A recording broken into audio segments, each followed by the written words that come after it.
What up? What's up, man? You got the product? Yeah, I got the product. You got the money? Yeah, but let me see the product first. Oh, Where's the money? got it right here.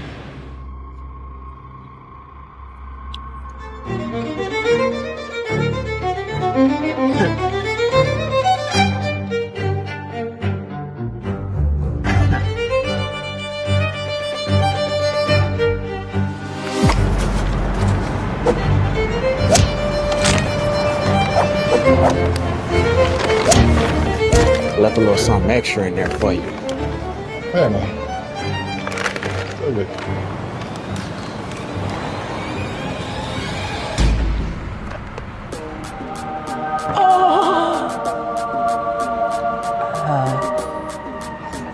Hot. It's hot. Ordering from a chef doesn't have to be so discreet. Download the authentic Chef to You app and get chef-prepared meals ordered straight to your door with the click of a button. Download today.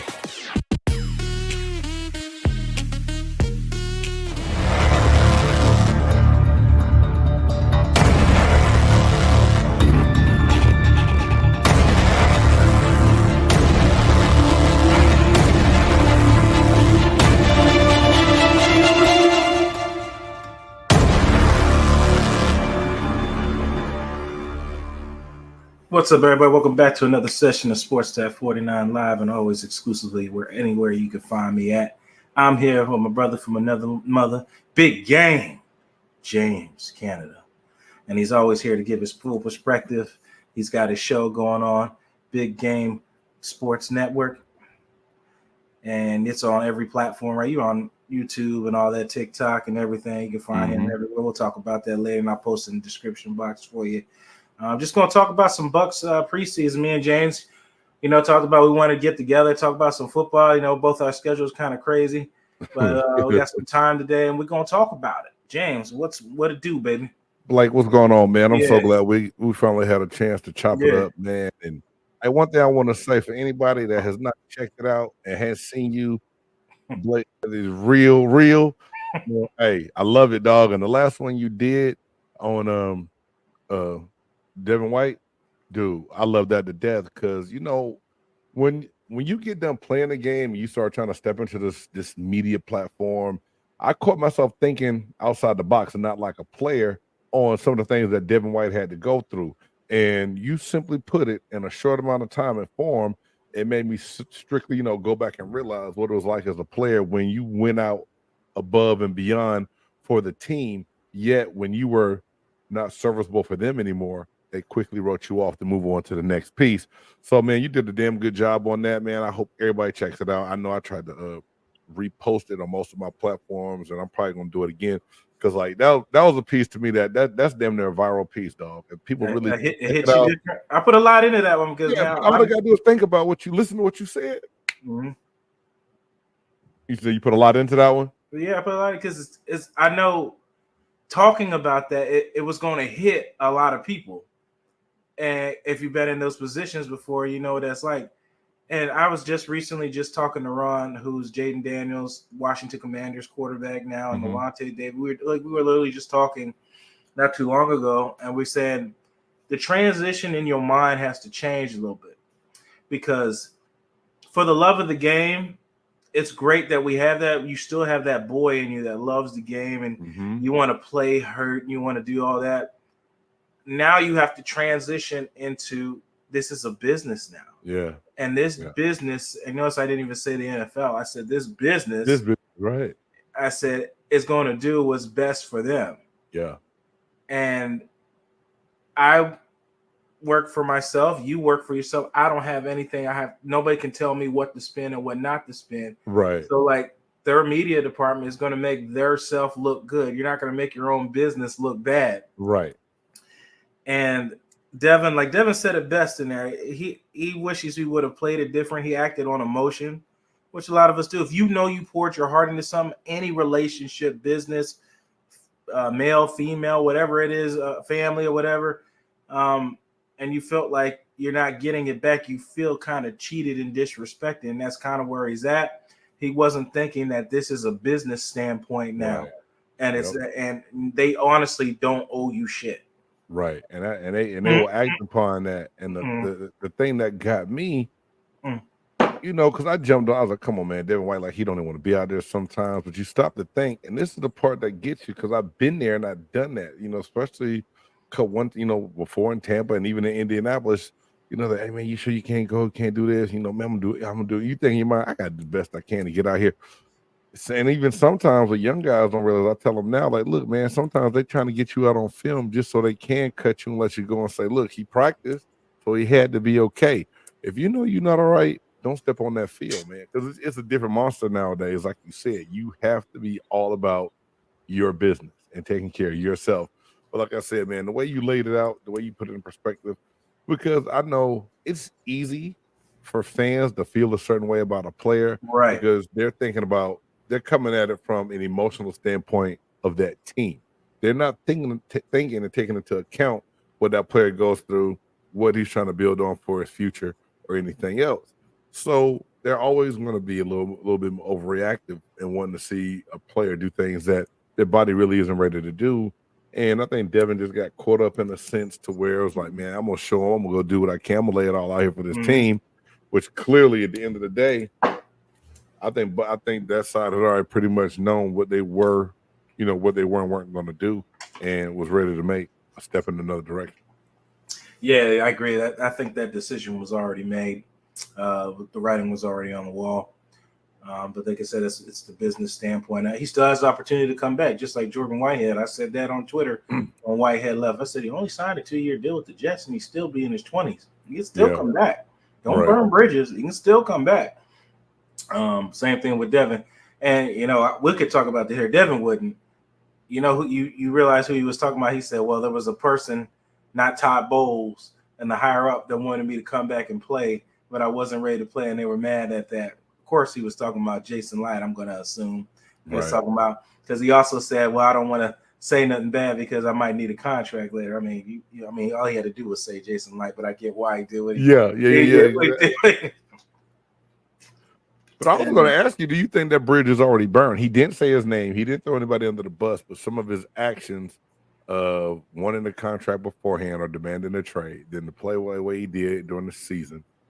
Do you think the Buccaneers will give him another chance after? Because he only did a 1-year deal in Philly, didn't he? Yeah, he's kind of trying to prove himself. He bet on himself. Yeah, he's trying to prove himself healthy so he can at least get a larger contract. And you saw Ryan Clark and the guys talking about that. They're like, he took less money, Crowder and all those guys and all that. But, Devin is a guy, what I got out of that, he's a guy of pride. His name means something to him. The way the people judge him means something to him.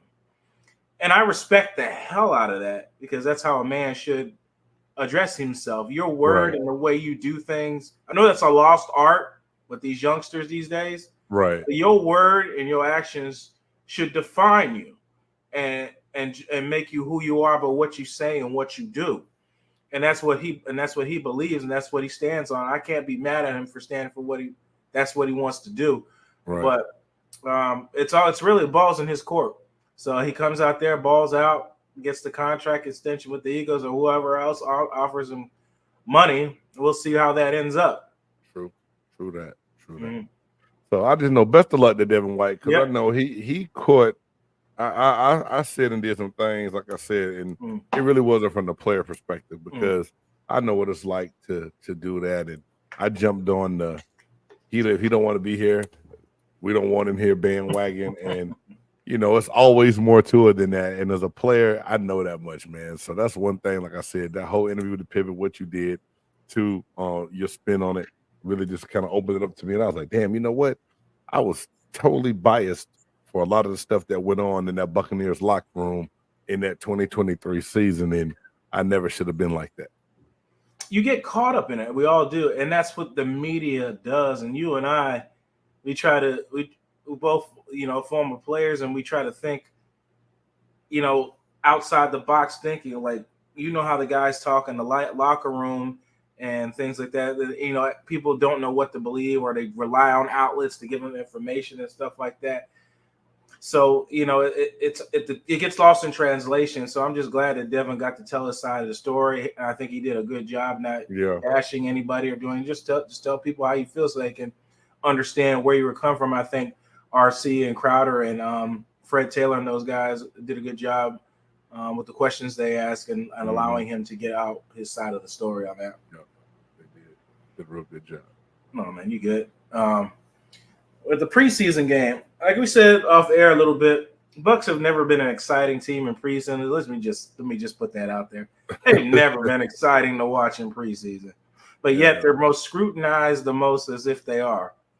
They are the most boringest team to watch in preseason. They hardly ever score over 20 points, and I mean this is how it is. And I like watching preseason games because you see the young college guys play. Right. The opportunity to shine, et cetera, guys fighting for roster spots.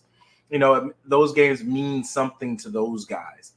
So be that as it may, the young kid, Bucky Brooks, got to play in the game. Young former Syracuse running back. Why is his name slipping my mind? I got his stats right here. How am I doing that? Sean? That's not Sean Tucker, is it? Sean Tucker got to play in the game, did his part. Kyle Trask, of course, is always going to be scrutinized after every throw he does. Man, I tell you what, that man there. Bucky Irving, excuse me. Yeah, I know exactly who you meant. Yeah. I know. I was excited when they drafted Bucky Irving for him to be in the 4th round. I know he's a little bit of a smaller back, but to be explosive as he is. Jacquizz Rodgers. So I think that's going to be a good fit between a compliment to Rachaad White, which I hope. Like the one thing about the preseason, and you know when you said it never been exciting, I remember back to when I was in Tampa, and it was ages ago now. It was still some. You're right. Not the most. Not you weren't just getting super duper excited for what that offense was going to do. We wanted to see it every year because every year it seemed like there was a new coordinator coming into town, and we wanted to see what was going to be done next. The emphasis on resting so many people, I think, has changed the game a lot. Also, but at the same time, I understand it. Herm Edwards made a statement the other day. I was like, you got to let your football players play football, and so at some point in time in this preseason, we're going to have to see these Buccaneers play. That's all starting units out there that that's healthy enough to play, to see what they can do, and to get that dress rehearsal before they go into week 1. And long time ago, that used to be that 3rd game when there were 4 preseason games. I don't know how the coaches do it now that they've scaled it down to 3 games because you added an extra regular season game. So right. So it's one of those things, and I'm not gonna lie, I hate being to where when I'm in Texas, when they were playing this game, I had my phone, I'm out at dinner, so I'm trying to engage and interact with family. At the same time, I keep looking down like, and just trying to go off a box score. And I'm like, dude, I want to visually see it. It's really driving me crazy right now because I don't know what it's looking like between the punts, stops, or anything else, because so many things go on within a play, and this, that will give you an answer to a question you had going into a season without it being a touchdown, without it being super explosive. You can see how different things are carried out, and it can answer a lot of your questions. And I feel like I went to go watch the video of the book, and I got the Spanish version and didn't understand it. Like I just still didn't get everything I needed to get the gist of what was going on. That's what I felt like looking at my phone, only seeing a box score. Mm-hmm. Yeah, because you guys, you and I both, we like looking at in between the lines, how the guys do on the front. A lot of those young guys played. How's the rookie playing? And I got to see a lot of those guys when they had the meet and greets with the players. Okay. I had to go up to the young rookie, and tell him that I was a Tar Heel. He was a Duke fan. We didn't go to blow, but we had a mutual understanding. And now he seems like a good person with his head on. It's a very smart kid. Gonna try. Got some big shoes to fill with Ryan Jensen, big personality there, and things like that. Right. But let's get into it a little bit. We talked about the scores and everything not being lackluster and stuff like that. But let's get to the nitty gritty of it. Let's talk about some position groups though. I know offensive guard is going to be a spot. Tight end, to me, I put an emphasis this year on tight end and who the other edge rushers are. And I want to bring those up because, for one, Yaya is going to be injured. Ankle injury takes about 5 to 6 weeks to be recovered. That doesn't mean if he's fully healed, does he tweak it again, et cetera, et cetera. Right. Who's the next guy? Does Bowles going to have to rely on deep defensive backs blitzing and the linebackers blitzing the entire time? Because, it took Buccaneers were it took a long time to get a double-digit sack guy. I think Jason Pierre-Paul was first after Michael Bennett, and then it became Shaq Barrett. And I think since then, it's been really hard to get consistent edge rushers off of there. Right. And Bowles has been a technician at creating different schemes. I mean, what position are you looking at? I mean, what do you think about the different groups and things like that? I hate that a lot of it comes down to us having to Buccaneers have to rely so heavily on a blitz to get that rush and that pressure. I think I'm frozen, but I hope you can still hear me. Yeah, I hear you. It was rough, but like you said, Shaq Barrett was a game changer and came along, especially after Jason Pierre-Paul left, to really establish that presence of pass rush. So we're going to get it out of a couple different players. I was super excited when they first drafted Joe Tryon-Shoyinka. I was too. I thought it was a steal. The way he played at Washington, I was like, this is the edge we need, and it hasn't really transitioned to that. Yaya had 7 sacks last year to lead the team, and then still being hurt, and they actually ended up going to him at a time where they did not think they were going to rely on him to play.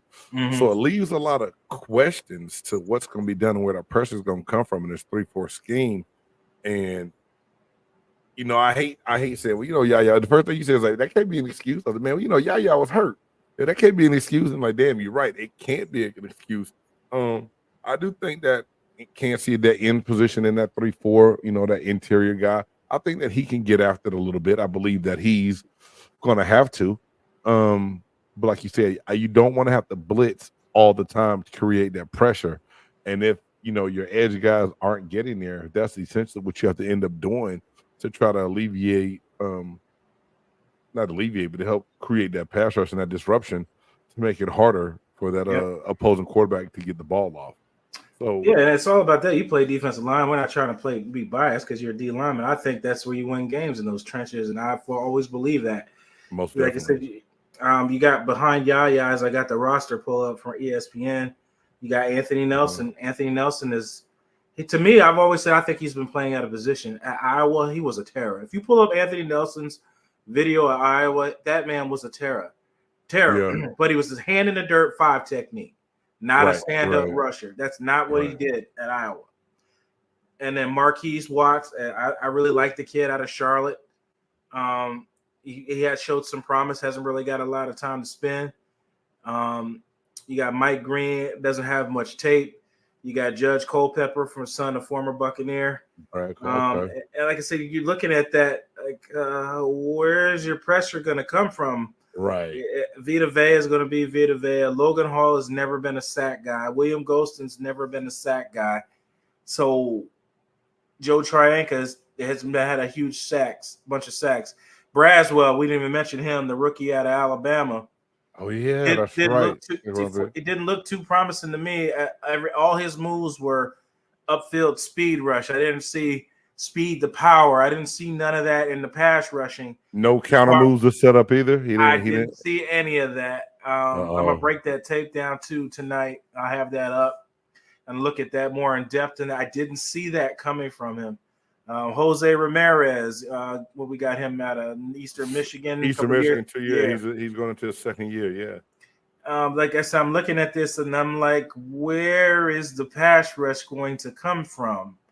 Because you're going to put these defensive backs in a lot of liability situations so you can't get to the quarterback. But I'm assuming that these guys are going to be rushing. You're going to probably see a lot of the rookie Tyke Smith probably coming out the edge. Of course, Antoine Winfield. Of course, the big thing at the secondary was getting Jordan Whitehead. That filling that from Ryan Neal, I think that's a huge upgrade. I don't know how you feel about that. I was so happy when Whitehead came back. But yeah, when you look at that, you're just I have more questions than answers looking at that list. What do you think? I'm kind of right there with you. Now, I don't know if the articles are true. Like I said, I hate being from afar and getting most of my information from just reading and following blogs. But I heard Ramirez was one that had a promising mini camp, and I heard he's been doing okay in training camp and individual practice time. So, they said that they liked him. They had spent most of the season on practice squad last year. Long arm, big body guy. You gotta hope that can turn into something. It's it's an eye opener when you pose the question you did before we came on. And he was like, "Where's it gonna come from?" And you pull up this depth chart and you're looking at it. And I'm just like, man, I look at it like that. Yeah, none of these numbers were big numbers last year at all. He was like, if it mimics last year, we're in trouble. Like, we got to get more pressure. Especially, you look at all the quarterbacks in the NFC South. I think that we can get the car. And I heard that Spencer Rattler's actually playing better than him in camp right now, believe it or not, man. Bryce Young, I still believe there's a lot of questions there. Dave Canales will try to fix that now. And I think that's why they got Canales as the coach, because of the job he helped do with the Buccaneers offense a year ago. And I think that he does some things. He will be able to do some things to try to help, especially Jonathan Thomas, the running back they got from Texas, if he's healthy. Season. The backup behind that's in Atlanta. Behind Chuba. Yeah, you're right. Yeah. I think some different things will be done. Kirk Cousins may pose a little bit of a threat, no matter. He finds a way to win games in the regular season, then choking in the regular season champ. So I mean, our work is going to be cut out for us in the division, which still, people laugh when you say NFC South, but I think it's going to be better than it has been the last couple of years. But yeah, man, I'm worried in a sense to where because this is the thing, and God rest his soul, and it's a different defense, but Monty Kiffin knew that if we could apply pressure with 4, he could do more. He could do more things in the back end. Absolutely. Like so, right? You can get funky with it back there. Yeah. So, like, even with this 3, and if you have one edge, you go or not, they can disguise some things. It makes it a lot easier to play off of and help your secondary out. But a lot of the pressure. I mean, Winfield. We can't have Winfield as one of the top leaders in sacks, man. Now I love the way the dude plays. You know that he is a Swiss Army knife. He will do any and everything. He will cover. He will play zone. He will blitz. He will come up in the box and tackle. Man, I love watching Antoine Winfield Jr. play because of the way he played. But at the same time, if it's done right, I'd rather see him on the back end covering, getting interceptions, helping support on runs, than relying on him to have to be an extra blitzer or extra person coming to get sacks. I don't want to see that. What do you think is the strongest position on the defense? Believe it or not, man, I think it's the secondary. Who is a former defensive back that coaches? Todd Bowles. Yeah. Todd Bowles. Yeah, that's right. He was a Super Bowl winning quarterback for the Washington Redskins with Doug Williams at quarterback. I don't know if you remember that or not. Bowles was the other corner. Okay. I bring that up to say the player development of Todd Bowles has been astronomical. Yeah. Nobody gave a shit who Antoine Winfield was out of Minnesota. Right. We can all admit it. You didn't give a shit. People were hot when that pick came in. They were pissed. I wasn't. Yeah. But you didn't give a shit when they drafted Carlton Davis in the 3rd round. You didn't give a shit when Jamil Dean was drafted, coming off multiple injuries out of Auburn. Right. And all those guys have been I wouldn't say all top in the league, but they've been formidable players in the NFL. Yeah. For quite some time now. Got 2 second contracts. Right. Carlton's out in Detroit now, going to play a pivotal role for them. Jamel Dean's still here. Oh, and Jordan Whitehead, kid out of Pittsburgh, nobody gave a shit about. Right. You develop these guys and you get the best out of them because you played that position. You prepared them well to play in the games. I've seen Bowles coach on there. He's like, "Why are you biting on a double move when they don't run that?" And just studying tape, teaching them how to understand their opponent, how to play aggressive, how to not overly be aggressive and things like that. And a lot, he doesn't get a lot of credit for all that. For whatever reason, I don't know what it is that the Tampa media spins against Bowles or whatever it is, but they just don't give this man enough credit that he deserves, especially in the player development and getting the best out of this team. Because I do a lot of things for a reason. I pointed out that defensive line for a reason. You do not have a double-digit sack guy on this roster. Let me just put it out there. You don't have it. It ain't there. You can yah all you want. I love Yaya. I love his energy. He was a guy you didn't give a shit about either when he was drafted. You didn't even people who brought his name. People were like, "Who the hell is that?" Right, because he's a third-round draft pick. People didn't know that he was. We talked about that draft day. Remember that? Yeah. And we didn't really talk much about Yaya. We talked about Cansey. We talked about how he would excel in the league, and damn, we were both right. What would we say? Stunts, loops, things like that, and that's exactly what he did. Because of his size, he has to, and he does it well. If he can stay healthy, it'll be productive. But the way that 3-4 defense works, they're gonna slide, double. It's gonna be hard for him to get that crease in that gap of getting that one-on-one rush that he's gonna need at that size. Right, and now that you got tape, people can understand your tendencies. People can understand how to play you. People know what to expect from you now. First year, you caught them by surprise. Right. Now they're ready for you. Right, because they had no tape. They had nothing to watch and look out for. So they're ready for you. Go ahead. Like, what's the problem? You're looking at it, and if you look at why do you think that there's such a tough time developing that rush guy there in Tampa? You mean like a edge guy, like a consistent guy, like a TJ Watt and things like that? Mm-hmm. Yeah, and how Shaq Barrett was when he was there. Well, Shaq's different. Shaq will always be loved in Tampa, especially by me, because of his story. He's the underdog. He is the pivotal of a underdog story. Right. Undrafted. Right. Earned his way onto a Denver roster. Didn't really play. Won a Super Bowl. Was booted out of Denver because he wanted over $1 million. That was what the difference was why he left Denver, was $1 million. Came to Tampa. It gave him basically a prove-it opportunity among other players. Proved it. Earned a starting job. Broke every incentive on his initial contract of that deal. Was one of the highest paid defensive edge rushers in the league, and played well for 2 years, and then the rest that's off of football, losing a child and things like that. Right. I'm not even going to get into that because that's something else. He'll always be loved because of that, because it's an underdog story. So, but if we're talking about drafting guys, I don't know, James. You tried to draft, rest in peace, Jake. Not rest in peace. You try to get Bowers, rest in peace, Gaines Adams. You try to get all these guys, these edge rusher guys that just don't end up panning out. I don't know if it's because you draft one guy, but you don't have the interior. You draft interior, you don't have the edge guys. I don't know what it is exactly. I can't put my finger on it. Why you just don't have a consistent edge rusher? Maybe they just need to look elsewhere than what they've been doing to find edge guys. I know all the edge guys fell off the board.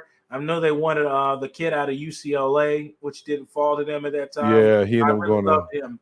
And he's in Indianapolis. Yeah, and that probably has something to do with it. People trading up or making a run on edge rushers or whatever it is in the draft. It's just they haven't hit.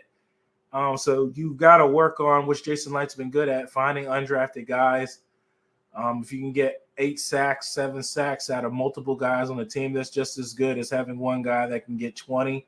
Because you can get it from multiple people, but to just have one guy, I don't know what it is. I just can't seem to find that guy. But you're gonna have to be. It's gonna have the most. If you can't do that, then the Buccaneers have been good at is player development. They've been good at developing players. Henceforth. What do you think, James? I know I rambled a lot there. No, and you're good, man. It's understood. You pray that you get that, but nowadays it's hard, it seems, to really develop the way you need to, because there's always so much pressure to have success right away, right? And I think that's where they're hoping that the young guy from Alabama can come through. You said you didn't see a lot of a lot out of him early in practice. So now maybe with the coaching, he can develop that second and third go-to move in his toolbox, opposed just trying to run by everybody with just pure speed. You know what I mean? So like when you speak on player development and knowing what we did in this draft, and even to being able to get more out of Logan Hall now, right? There's something has to be done there for those guys to come through and show that they were worthy of being picked in those positions they got picked in. So that's really what I'm hoping for, because football, you know how it is. You're not going to make like a mid-season deal and trade like they do in basketball. It's not just that many people out there to go get, and most teams aren't ever going to be willing to let someone go to help you out. So your scouting department is usually working to see who's going to be available at the end of the year and approach them in free agency. So with that being said, those guys are going to have to be developed for them to go out and be able to contribute before season ends. Yeah, I mean, especially now with the quarterback contracts being ridiculously in the 50 millions, I would have never thought in the day that quarterbacks would be making 50+ million. I didn't think I'd see it either.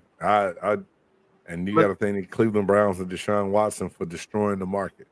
I mean, you could blame so many people. You could blame Washington. I think that's where it started. Was Washington with the multiple franchise tags that on Cousins that kept bumping up. And then he was traded to Washington, and Washington had to compensate for the franchise tag contract. And then I think it kind of all spiraled from there. Right. In the Deshaun trade, and then we are where we are. But look, I got an interview with Ron talking about that, what the league's talking about, and he talks about the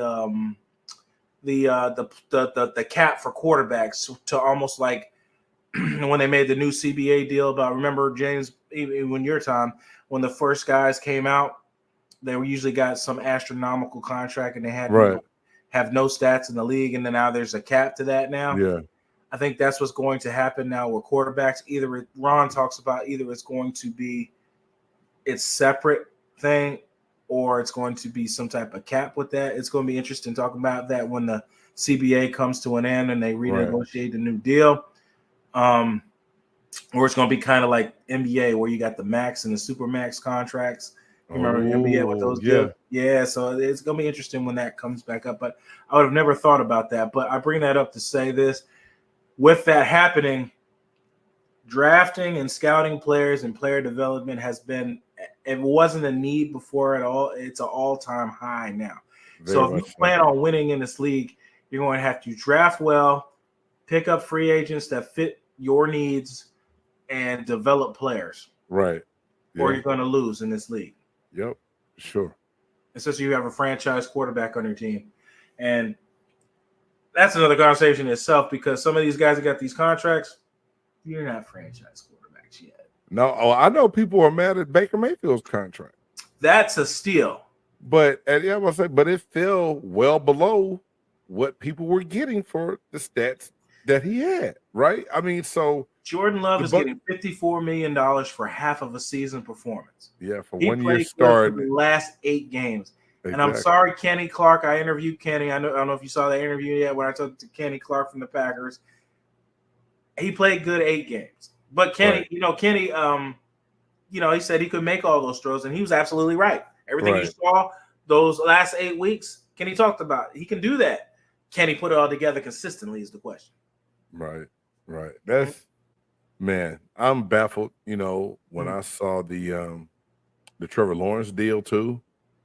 I'm like, yo. Oh my God. I'm like, quarterback is where it's at money wise, but at the same time, that's where all the pressure is. Bro, you ain't even got to be top no more to make this money. Yeah, you got Patrick Mahomes. The Chiefs are probably laughing to the bank right now, because you and I both, I'm sure you was, when you saw that damn Chiefs contract with Patrick Mahomes, you was like, damn, my man's almost getting $1 billion.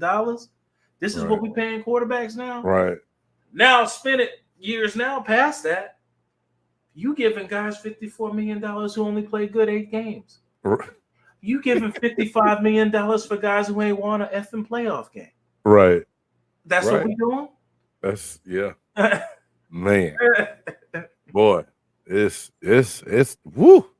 I'm telling you. I was with some buddies of mine, and I said, I want y'all to say yes or no to this question. And the question I went through all 32 teams, and I said the quarterbacks' names. I want you to say franchise quarterback or not. I went through all of them. The average was 12. With that answer, you only could say 12 or franchise quarterbacks. Why the F are these guys making $55 million and ain't won nothing? Hey, that's the league right now, man. Yeah. That is the league right now. And the thing is, so let's and I know we're talking Buccaneers. So just talking about this quarterback position and talking straight football. One guy who keeps coming up in the area I'm at is Dak Prescott. Oh. Now, do you think Dak deserves franchise type money? Do you think he deserves the Tua contracts, the Trevor Lawrence contracts for the Dallas Cowboys? Oh, that's an easy answer. I can answer that. with the standard, the way the quarterback is now, he absolutely deserves every dollar he gets. Okay. With the standard, the way it is now. Oh, wow. Because you don't have to win shit to get $50 million. Patrick Mahomes has three damn Super Bowls. Makes less money than him. Kyler Murray makes what, plus 40? What has he done? That whole thing still puzzles. I mean, don't get me started on the Cardinals. On the Cardinals, I think the perfect place for Dak is in Arizona because he owns a home there. I think that I don't know if Arizona wants to keep spending on Kyler Murray. I don't know what they need to wait to see. He's not changing your franchise. I'm sorry. No, not with the way he plays and what's around him. He's not changing the franchise. I think you've seen enough of what you need to see. Now, Blake, with you being there and spending some days and at training camp and seeing things, how do you feel about Baker Mayfield going into the season? I was never a Baker fan. Let me go on record to say that. I was never a Baker fan when he came out of Oklahoma, the way he was personally off the field. Be that as may, I say that because I want to be fair. He seems to have matured. He's got a wife. He's got a family. He's matured. Now, I'm not going to pin a man for his past actions. It's the way you grow as a person. We all have done things. We all said things. He's grown and he's changed. He's matured from what I've seen. Okay. So I set that all up to say this. I think he fits well with these guys. Okay. He fits well with these guys. They love him. They've accepted him. And I'll never be mad at a man always fighting to win. I can live with you fighting to win games. I can live with that. I can't stand somebody that lays down and gives up, who's only there for himself. He's willing to fight. And Baker, although I've made a lot of tapes about him, he has the intangibles to get everything done, but he just misses throws. He just misses throws for whatever reason. I think he predetermines where he's going pre-snap a lot of the times. Protection wasn't always the best last year. But I think he's the guy for this team right now. Okay. I like. What do you rate him out of all the other quarterbacks in the division? Cousins coming off an ankle injury, so I only can go off his past history, so I can't put him in front of Cousins. We're talking, it was Atlanta, New Orleans. Carr barely played last year, so I can put Baker in front of him. Bryce Young, do I really need to even talk about that one? So Baker, I would put him second in the division now. Yep. So I feel like if that's the case, if defense can get a little bit better getting after the quarterback, that should improve the Bucs' chances of being able to win the division again. Would you think, or am I jumping the gun? Because everybody's automatically written the Buccaneers off and giving it to the Atlanta Falcons. Sounds like last year, right? That's very true. That is very last true. year, right? Of course, everybody's basing Cousin off of what he did in Minnesota. but he hasn't done anything here. Just like Carr, he paid Carr all that money to come to New Orleans. He shouldn't have done that because for two reasons. Sean Payton is a quarterback whisperer. That man knows how to develop quarterbacks. He's not there. So what you're thinking about the Saints, that intangible is not there anymore because the guy doing that is not there. If you don't believe what I'm saying, did you give a shit who Taysom Hill was when he came out? Right. Yeah. He got Taysom Hill paid to be a running quarterback. What Tebow could have done in this league. Right. Yeah. And probably would have been very good at it. Yeah. Yeah. But that's another conversation. I just talking about player development.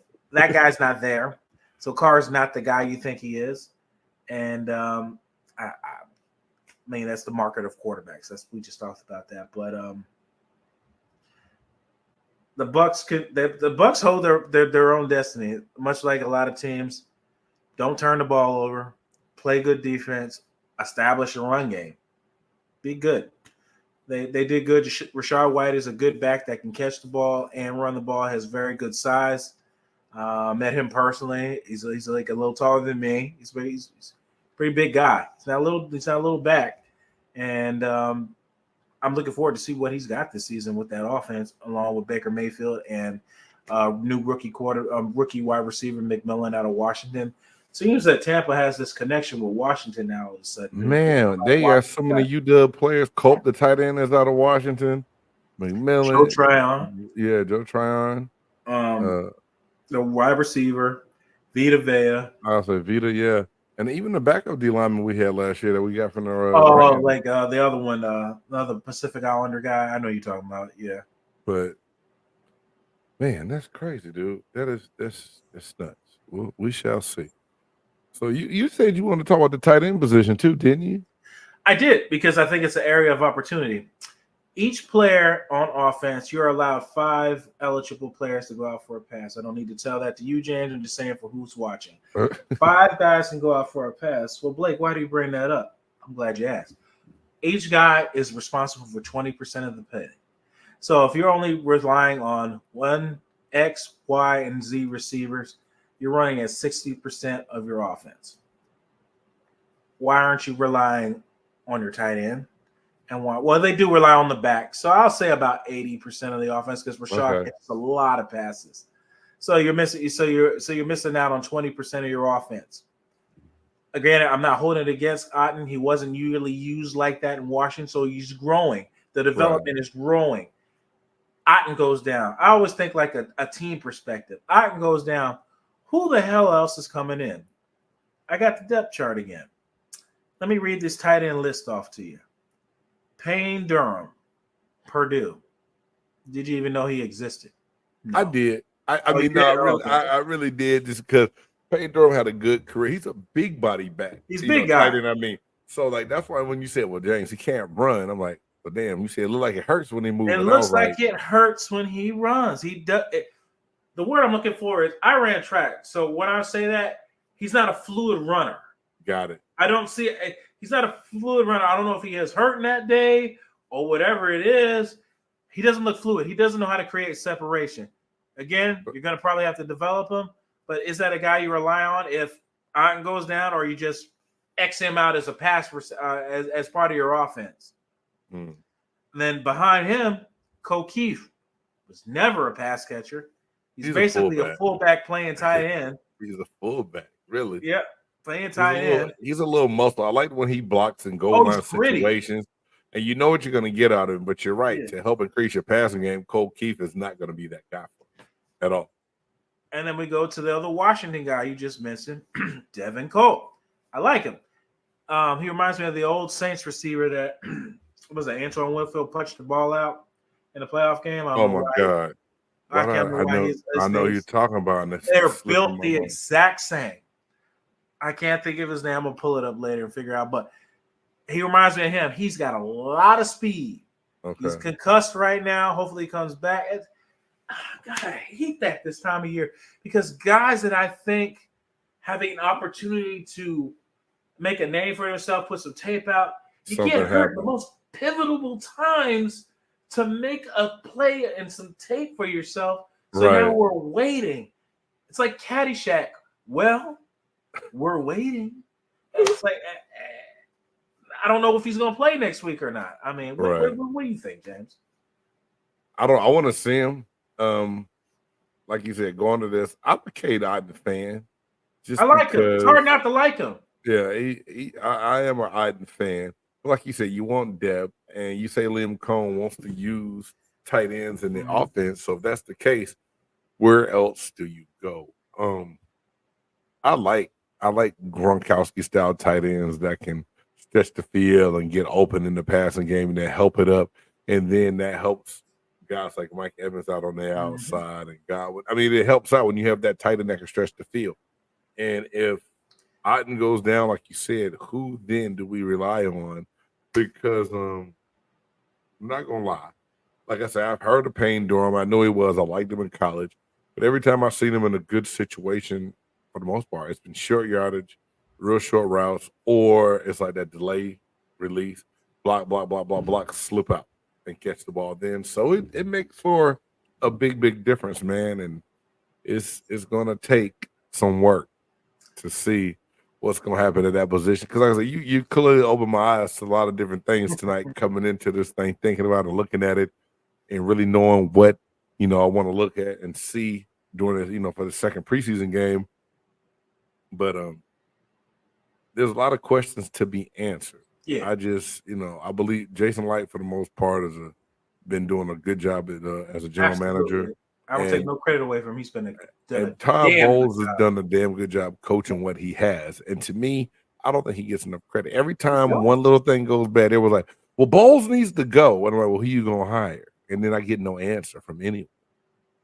Or, you know what I mean? So it's like, it drives me crazy when your first answer to everything is, well, just fire the head coach because everything's not exactly the way I think it should be. Nope.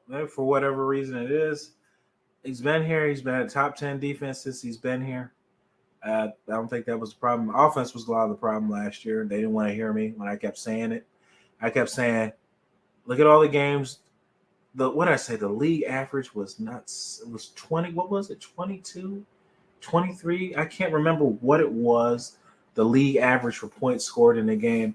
And I believe if the Bucs scored over that average, they would have had a winning record or more wins or whatever it was. But that is made. They were scoring under the average amount of points in the league because offense was your problem.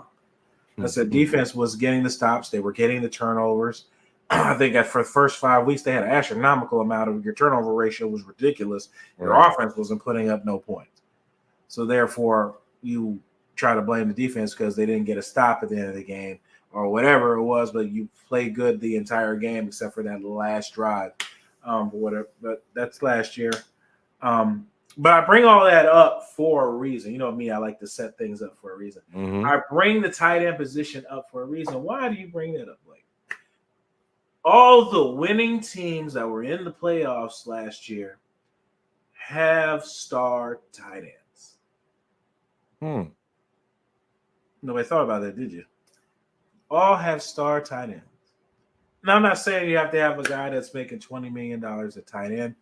I'm saying you have to have a guy that knows that has to be a option for your quarterback, which brings me back to a later point of why I brought up you have 5 eligible pass catchers on every play. Every guy is responsible for 20% of the play. If you only rely on 3 guys, you're only relying on 60% of your offense. Therefore, you're hindering yourself 40% of your offense capability. That's what I'm saying. That's why I bring that up. I think it's an area that they need to look at. That's why they brought in Sam Cannida, who's a guy who played very well in the XFL and the UFL. And hopefully he gets a chance to shine. I hope he stays healthy, and they can have another option for Baker Mayfield. Right. Man, you got me thinking, man, about the damn tight end stats. Because I know Detroit has a pretty good tight end. Was a late round draft pick. Yeah, who's Green Bay's tight end? Let me pull up the roster. Can't remember everybody. I know I got you, man. Me either. I can't remember everybody. Hey, them blows to the head, you really mess me up when it comes to thinking of certain people. Sell them cigars, man. Well, shit, it's gonna get worse. Okay, well, maybe not all of them. Okay, because they got Luke Musgrave, and I don't think he did much out there. They had a young guy that played okay too, though. That's Their what team was was, the name. but Packers team is one of the youngest. Oh wait, hold on. Yeah. That was 2024. Luke Musgrave is their starting this year. Let me go to 2023 depth chart. 2023 depth chart. But yeah, it just seems like that's just the thing now. People with tight ends and people with rock star girlfriends at tight ends, all that stuff. Yeah, San Francisco got Kittles, so you made some good points. We know Kelsey in Kansas City. Ravens got a Ravens. They got two now with the young kid out of Coastal Carolina, and of course, what's the other one? The one that got injured with the hip drop tackle. It was Knox. Well, not Knox. What is his name? Knox plays in Buffalo. I know what you're talking. The redhead, the long redhead with the long hair. He got the hip drop tackle on him and got messed. Yeah, it was hip drop tackle, took him out. But it just seems like a lot of the successful teams now, they do have that tight end X factor. Tight end option. Mm-hmm. It kind of opens the door for a lot of people, to make other options. Of course, calling the right play, running execution, and things like that. But it's just things to think about. And when I look at the roster in the preseason, I just look at an area as opportunity that you can get better. I do like that their offensive line has options. You have interior guys fighting for jobs in that spot. You've got Ben Bredesen out of the Giants, who's slated as a starter. Mm-hmm. Sua Opeta, the guy that went on IR, came from Philadelphia. Anybody who comes from Philadelphia as an offensive lineman, I want him because whoever the offensive line coach is in Philadelphia, they get it. Yes, A+. Yeah, that guy develops foreign players, guys from IMG Academy, all these guys, and he turns guys off the radar into studs in this league. Mm-hmm. You got Robert Hainsey still there and Graham Barton, that's a fighting for the center position. Cody Mauch last year, Elijah Klein, a guy I had them picking up out of South Dakota State, big lineman. Luke Gadecki turning his career in that round from going from guard to right tackle, and Brandon Walton behind him. So you got a lot of people with an interior spot now, fighting for PT pretty much. I'm just glad we secured Tristan Wirfs. You had to get that done for a long time. That was one of the smartest things. I'm interested to see, and I think I like the battle that they're gonna let Graham Barton and Hainsey battle out. But I know watching Barton's college film and seeing him being able to play guard and tackle also, he's a little bit shorter, might not be the best of tackles in the world. But now that's a guy because Cody Mauch, I still think can do it, but he looked light in the ass a little bit last year at certain times. He was not very good against power rushes and things of that nature. He's going to have to handle that a little bit better. But Barton's bigger than he is. If he had, he's a big dude. I met him personally. He's big guy. If he had to slide over to that spot, so I like that they have these interchangeable pieces on the offensive line. I think that helps. But another great point, my man. You always do it. They're going to have to get to where they're scoring at least 20, 23 plus points a game. Yeah. Defense against.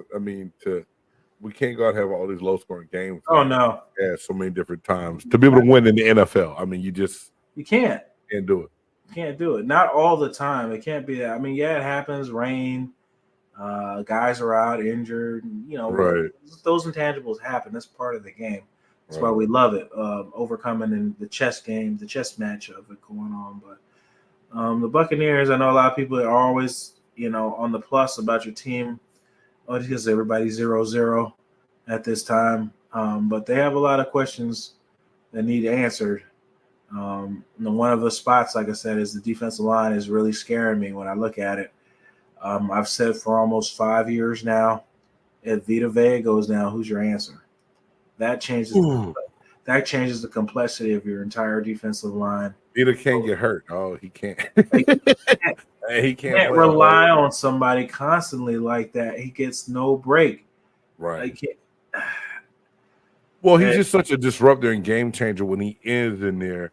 He gets so much done. And the guy backing up was who I was talking about too, Greg Gaines, who we got from the Yeah, he Rams played well. last Yep. year. And he can get it done sparingly, but you want him to be able to come in and give Vita breaks. We're not wanting to have to rely on Greg Gaines to go in and try to mimic what Vita Vea does for the defensive line. Totally agree with you and totally understand that for sure. Yeah, it's just a couple things there. So let's see what week 2 brings. See what Kyle Trask and the guys do. I mean, man, why does Kyle Trask get hated on so much, man? I don't understand it. I wanted to see Trask get a chance, and I still think that he has potential.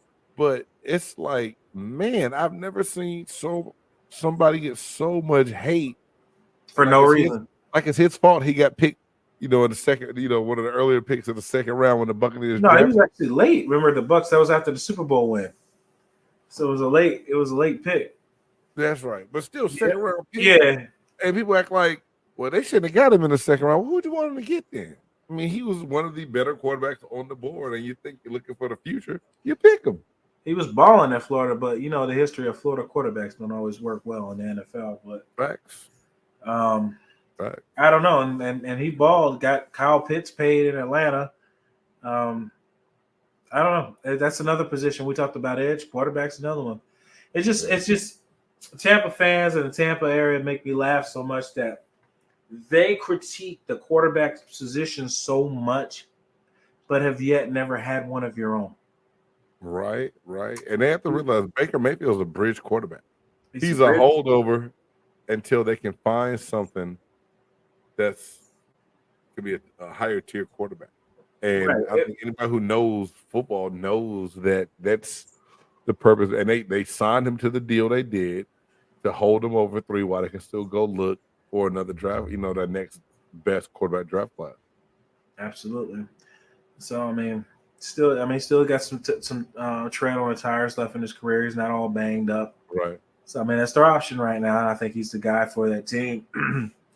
That's why Evans re-signed, because they wanted to keep Baker and things like that. But that's just another spot that they just can't seem to find that. And it's probably due to switching head coaches and coordinators and everybody year after every 3 years.